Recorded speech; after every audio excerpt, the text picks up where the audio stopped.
Hello all of you and last lecture पे हमने part 16 देखा था और पार्ट 16 में हमने एक बहुत ही अच्छा किरचॉफ के सेकंड लॉ से रिलेटेड न्यूमेरिकल पे डिस्कस किया था। ठीक है, तो वीडियो स्टार्ट करने से पहले वही एक इंटरेस्टिंग कोटेशन के साथ हम इसको स्टार्ट करेंगे। कागज अपनी किस्मत से उड़ता है और पतंग अपनी काबिलियत से उड़ती है, इसलिए किस्मत साथ दे या ना दे लेकिन काबिलियत ज़रूर साथ देती है।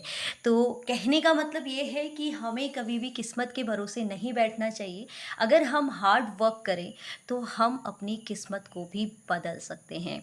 तो बढ़ते हैं अब आज के न्यू क्वेश्चन की ओर। ठीक है, हमने किरचॉफ लॉ देखा था और किरचॉफ लॉ से रिलेटेड हमने 2 क्वेश्चन कर लिए थे। ठीक है, अब हमारे पास ये लास्ट लेक्चर पे मैंने क्वेश्चन नंबर 2 को डिस्कस किया था, ये देखेंगे आप। ठीक है, पूरा मैंने उसको डिटेल में आपको बताया हुआ था। जिसने नहीं देखा है वो प्रीवियस लेक्चर पहले देखें और प्रीवियस लेक्चर देखने के बाद ही आप आगे ये वाला क्वेश्चन स्टार्ट करेंगे।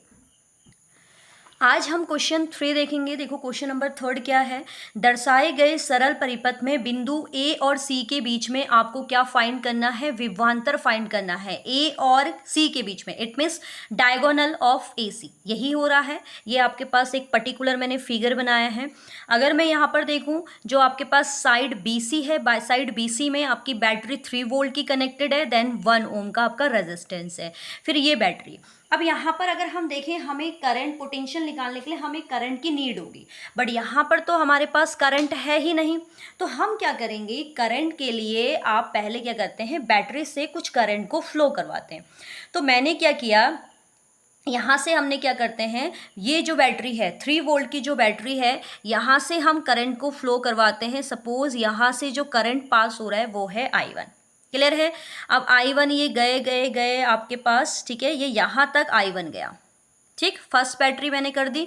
अब यहाँ पर अगर हम देखें तो सेकंड बैटरी यानी कि जो 4 वोल्ट की बैटरी है, यहाँ से मैंने करंट को फ्लो करवाया कौन सा, I2, यानी कि ये बैटरी कौन सा करंट फ्लो करवा रही है, I2 को। अब ये I2 करंट यहाँ से आया तो देखो पॉइंट ए पे I1 और I2 दोनों मिल गए। इसका मतलब इस डायगोनल में कौन सा करंट फ्लो होगा, I1 plus I2। I hope यहाँ तक तो आपको समझ में आ गया होगा। क्लियर है ना। तो 3 वोल्ट की बैटरी से कनेक्ट हमने पास करवाया I1 एंड 4 वोल्ट की बैटरी से करंट पास करवाया I2। और पॉइंट ए पे ये कितने यहाँ से I1 आया, देन यहाँ I2, तो देन अप में जो आपका करंट फ्लो होगा वो होगा I1 प्लस I2।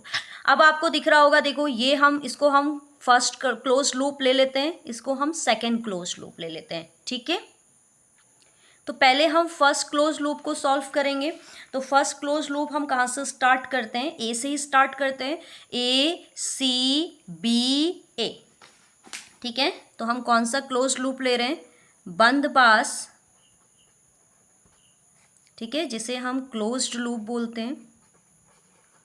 बंद पास कौन सा ले रहे हैं, ए सी बी ए, ए सी बी ए। अब वही सेम क्या अप्लाई करेंगे, वी नो दैट, हम क्या जानते हैं, यहाँ से हमें ये पता है कि किरचॉफ का जो सेकंड लॉ होता है वो होता है summation E equals to summation I R. तो इसके बेस पे अगर मैं इसको सॉल्व करूँ तो क्या आएगा, देखेंगे यहाँ पर। तो पहले इस सर्किट के यहाँ से आप करंट को फ्लो कराना स्टार्ट कर रहे हैं। तो पॉइंट ए आपने लिया है ए, अच्छा ये थोड़ा सा ए बी सी ए, ये लेंगे ना, ए बी सी ए। तो यहाँ पर देखेंगे आपका ये करंट I1 ही फ्लो हो रहा है। तो इस 1 वाले में रेजिस्टेंस में करंट का क्या है आपके पास, I1। तो 1 इंटू I1, IR कॉन्सेप्ट है इसलिए इसमें आ गया प्लस। फिर चले हम, ये जो करंट है देखो यहाँ पर करंट क्या है हमारे पास, I1 प्लस I2, और इसके साथ जो रेजिस्टेंस है वो कितना है, 2 ओम का, इनटू में आ गया 2। ठीक है, और इसके बाद प्लस, फिर हमने यहाँ से चलना स्टार्ट किया, देन यहाँ पर देखेंगे, अब ध्यान से इसको सुनना, यहाँ से हमारे पास ए से बी में देखा हमने 1 इंटू I1, फिर बी से सी में भी देखेंगे तो 1 इंटू I1 ही आ रहा है, फिर सी से ए में देखेंगे I1 प्लस I2 करके आ रहा है, ठीक है। तो इस वाली डायरेक्शन यानी कि इस वाले में भी हमारे पास क्या हो जाएगा 1 इंटू I1। अब यहाँ से अगर हम देखें तो देखो जो करंट फ्लो है यहाँ पर आपके पास ये पॉजिटिव पॉजिटिव कभी भी सेम नहीं हो सकते, ये अगर पॉजिटिव था तो ये नेगेटिव होना चाहिए। तो इसलिए हमें पता चला कि इस वाले सर्किट पे 2 वोल्टेज आपकी कनेक्ट है, ठीक है, 2 सेल कनेक्ट हैं। तो यहाँ से हम क्या करेंगे, ये भी पॉजिटिव ये भी पॉजिटिव, मतलब इट मीन्स एक नेगेटिव होगा। तो यहाँ से ये आ जाएगा 3 - 2। तो फाइनली फर्स्ट इक्वेशन यहाँ से हमें मिल जाएगी, क्या आएगी, I1 प्लस इसको अंदर अप्लाई करते हैं तो ये हो जाएगा 2I1 plus 2I2 plus I1 equal में 1।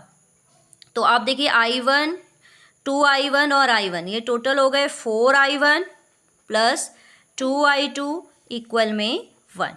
तो फाइनली हमें फर्स्ट इक्वेशन मिल गई, इक्वेशन नंबर फर्स्ट। क्लियर है इतना। इसके बाद हम बढ़ते हैं नेक्स्ट क्लोज लूप में, जो कि यह है सेकंड वाला। तो इसको भी हम स्टार्ट करते हैं, कहाँ से स्टार्ट करेंगे, इसी पॉइंट से, ए से, A D C A। तो कौन सा क्लोज लूप लिया मैंने, अब सेकंड वाला closed loop A D C A। तो यहाँ पर भी वही सेम कंडीशन रहेगी। अब यहाँ पर अगर मैं पहले देखो I और R तो अब निकालेंगे, अब बैटरी को देखते हैं थोड़ा सा। देखिए ये पॉजिटिव है, पॉजिटिव इस बैटरी के किससे अटैचेस है, नेगेटिव से अटैचेस है, यानी कि ये दोनों क्या करेंगे, आपके पॉजिटिव साइन की तरह वर्क करेंगे। तो हम इसमें दोनों ही जो E की वैल्यू होगी, दोनों ही E की वैल्यू को हम क्या लेंगे, पॉजिटिव। जबकि आप यहाँ अगर देखें तो ये पॉजिटिव है, क्योंकि जो बड़ी लाइन होती है वो पॉजिटिव को शो करती है, और यहाँ भी ये पॉजिटिव से कनेक्ट है, इसका मतलब ये एक नेगेटिव आप इसको शो करोगे, इस बात का ध्यान देना है। तो अब यहाँ से हम चलना स्टार्ट करते हैं। तो यहाँ पर देखिए ये I2 करंट है, इस पे भी आ रहा है, तो ये I2 और इंटू 1 फर्स्ट वाला हो गया। फिर इस 1 में भी आपके पास क्या है, देखेंगे इस 1 में भी हमारे पास क्या रहेगा, I2 करंट फ्लो होगा, ठीक है, क्यों होगा, अब यहाँ ध्यान से सुनना। अब यहाँ से देखो I1 और I2 करंट आया इस पॉइंट तक, इस वाली लाइन से, डायगोनल लाइन से इस सी पॉइंट तक I1 और I2 आया। तो I1 और I2 आया तो नीचे को चला गया I2 और फ्रंट पे चला गया यहाँ को I1, ठीक है, इसके बेस पे आया है। कोई ये ना कहे कि यहाँ पर I2 है तो ये I2 कैसे आया, क्योंकि बैटरी का करंट तो यहाँ से फ्लो हो रहा है, ये यहाँ से निकाली इसकी वैल्यू, यहाँ से पूरा आपका करंट आ रहा है I1 प्लस I2, तो नीचे आ जाएगा I2 और सामने फ्रंट लेफ्ट साइड पे निकल जाएगा I1। तो यहाँ से हमारे पास इस पर भी I2 है और ये हो गया I1 प्लस I2। तो यहाँ से भी आपके सेकेंड इक्वेशन क्या बनेगी, I2 plus 2 I1 plus I2 और इक्वल में दोनों के बैटरी साइन क्या हैं, अपोजिट हैं, तो इसलिए आपके प्लस हो गया। समझ में आया। देखो ये हो गया I2 इंटू 1 IR से, ये हो गया I2 इंटू 1, ठीक है, और ये हो गया 2 इंटू I1 प्लस I2। तो वही लिखा है I2 2 I1 प्लस I2 और दोनों बैटरी को कनेक्टेड। अब इसको सिंप्लीफाई करेंगे तो ये तो हमारे पास हो गए 2I2 प्लस 2I1 और प्लस का 2I2 और इक्वल में आ गया 6, देन I2 और I2, तो ये हो गया 4I2 प्लस का 2I1 और इक्वल में हमारे पास आ जाएगी वैल्यू 6, ठीक है। इसको थोड़ा सिंप्लीफाई कर लेते हैं, 2 से डिवाइड कर देते हैं तो I1 आएगा, पहले अरेंज कर लेते हैं, प्लस का 2 2 जा 4 I2 और 2 3 जा 6। तो यहाँ से हमें सेकेंड इक्वेशन भी मिल गई। बस आधा क्वेश्चन यहीं पे हमारा सॉल्व हो गया। हमें फर्स्ट इक्वेशन मिल गई, हमें सेकंड इक्वेशन मिल गई। इसको हम सिंप्लीफाई करेंगे तो हमारे पास किसकी वैल्यू आ जाएगी, I1 और I2 की। तो यहाँ लेंगे हम from equation first and equation second. तो फर्स्ट एंड इक्वेशन सेकेंड के अकॉर्डिंग अगर हम सॉल्व करें तो ध्यान से सुनना, यहाँ पर 4I1 प्लस 2I2 है, ठीक है, 4I1 प्लस 2I2 है, और नीचे भी आपके पास क्या है, I1 आपके 1 है बट 2I2 है। तो अगर मैं इसको सिंप्लीफाई करूँ तो मुझे यहाँ से किसकी वैल्यू मिल जाएगी, I1 की वैल्यू मिल जाएगी, ठीक है। तो यहाँ से देखिए अगर आपकी सिंपली है इक्वेशन, यानी कि पहली है 4I1 प्लस 2i2 और इक्वल में है हमारे पास 1, इक्वल में हो गया 1। इसके बाद सेकंड इक्वेशन है i1 plus 2i2 equals to 3। अगर आप यहाँ पर ध्यान से देखें इस वाले पोर्शन को, तो जो i2 वाला पोर्शन है वो दोनों सेम है, तो उसका मतलब इक्वेशन फर्स्ट और सेकंड को हमें माइनस करना होगा। ये प्लस है माइनस, प्लस है माइनस, प्लस है माइनस, ये कट हो गए। यहाँ आपके पास कितना आ जाएगा 3i1 और ये आ जाएगा माइनस का 2। तो फाइनली आपके पास i1 की वैल्यू कितनी आ गई बेटा 2/3। ठीक है, तो i1 की वैल्यू आपके पास आ गई 2/3। क्लियर है। अब इसी i1 की वैल्यू को किसी भी इक्वेशन में रख देंगे, तो यहाँ पर ले लेते हैं फ्रॉम इक्वेशन सेकंड भी रख देते हैं। तो फ्रॉम इक्वेशन सेकंड इक्वेशन अगर हम देखें तो क्या है हमारे पास i1 plus 2i2 equals to 3। i1 की वैल्यू क्या है -2/3, तो माइनस का 2/3 और प्लस का 2i2 इक्वल में क्या आएगा 3, then 2i2 equal 3, then left में माइनस में आपका राइट जाकर प्लस हो जाएगा, देन प्लस का 2/3। तो 2i2 यहाँ अगर आप एलसीएम लेते हैं तो 3 आएगा, देन 9 प्लस 2। तो फाइनली i2 की वैल्यू आपके पास कितनी आ गई 9 2 आपका ये हो गया 11 और अपॉन में 3 है और ये मल्टीप्लाई ये डिवाइड में जाएगा, तो i2 की वैल्यू भी आपके पास फाइनली आ गई 11/6। क्या आ गई बेटा 11/6। आई होप आपको यहाँ तक समझ में आ गया होगा। i1 फाइंड कर लिया हमने, i2 फाइंड कर लिया। बट अगर मैं क्वेश्चन को ध्यान से देखूं तो क्वेश्चन में हमसे क्या कहा गया है, find potential between point A and C. A और सी के बीच में पोटेंशियल फाइंड करना है आपको। तो ए और सी के बीच का अगर मैं पोटेंशियल देखूं तो ए और सी, तो आपको पता है पोटेंशियल V बराबर आई आर होता है। I है हमारे पास 2 और R क्या, सॉरी R है हमारे पास 2 और I क्या है I1 प्लस I2। इस साइड पे पूछा है, ठीक है। तो लिखेंगे, क्या लिखेंगे, potential between A and C। तो ए और सी के बीच में अगर मैं पोटेंशियल निकालूं तो हमें पता है कि ओम्स लॉ के according V equals to I R होता है। तो यहाँ पर अगर मैं I देखूं इस साइड पे ए सी पे निकालना है, तो इस साइड पे I क्या है I1 प्लस I2 और R है 2। ठीक है, तो पहले मैं इसको लिख ले रही हूँ 2I1 प्लस I2। तो V इक्वल में आ जाएगा 2। I1 की वैल्यू आपने क्या फाइंड करी, I1 की वैल्यू आपके पास है -2/3 और I2 की वैल्यू है 11/6।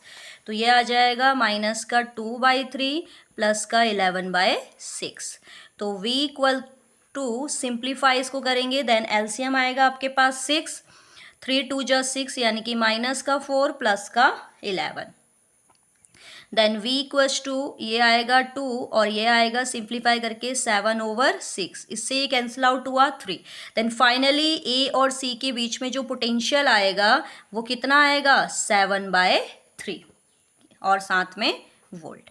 ठीक है, तो हमें यही पूछा हुआ था ए और सी के बीच में पोटेंशियल। तो ए और सी के बीच में पोटेंशियल V बराबर 7/3। तो V हमें डायरेक्टली हम फाइंड कर सकते थे V बराबर आई आर से, बट हमारे पास इसकी वैल्यू ही नहीं है I1 और I2 को, तो फिर कैसे निकालते। तो इसलिए ये जो सारा सॉल्यूशन हुआ वो किसके लिए हुआ था, I1 और I2 की वैल्यू को फाइंड करने के लिए। आई होप आपको ये समझ में आ गया होगा। मैं बहुत स्पेंड करके करा रही हूँ हर एक क्वेश्चन को, जिससे आपकी हैबिट बने।